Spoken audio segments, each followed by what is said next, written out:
Et on commence par la visite ce matin du ministre du redressement productif dans le Loiret.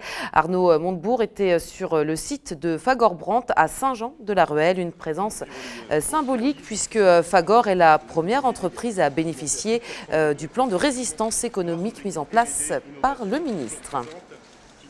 Et ce matin, les salariés lui avaient réservé un accueil chaleureux. Après 2 mois de chômage technique, ils étaient 150 sur 523 à reprendre une activité.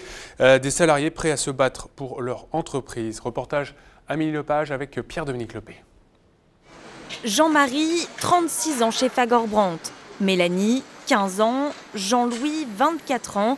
Pour tous ces salariés, Fagor représente plus qu'un travail. C'est une partie de leur vie, une partie qu'ils ont dû mettre entre parenthèses pendant 2 mois. C'était un petit peu difficile parce qu'on était dans l'incertitude. Là, on a quand même hâte d'être mi-janvier pour savoir au niveau des repreneurs. Mais là, de reprendre, c'est quand même bien.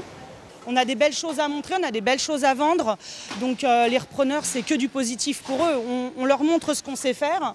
On est prête à repartir demain s'il faut, à fond les manettes. Donc voilà, quoi, je veux dire, quelqu'un qui veut racheter, quand on voit ça, c'est que du positif. Premier bénéficiaire du plan de résistance économique lancé par Arnaud Montebourg, Fagor-Brandt s'est vu accorder par l'État un prêt de 10 millions d'euros. Un effort qui a permis au groupe d'électroménagers de redémarrer une partie de sa production française.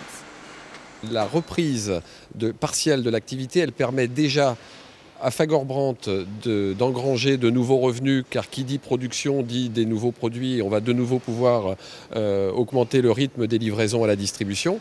Ça a permis de d'étendre le calendrier de la procédure, puisque la remise des offres qui était initialement prévue le 13 décembre a été décalée du fait de cette reprise industrielle. Les repreneurs potentiels ont donc jusqu'au 17 janvier pour manifester leur intérêt.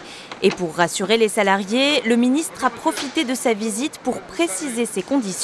Pas question de céder le groupe à un prédateur.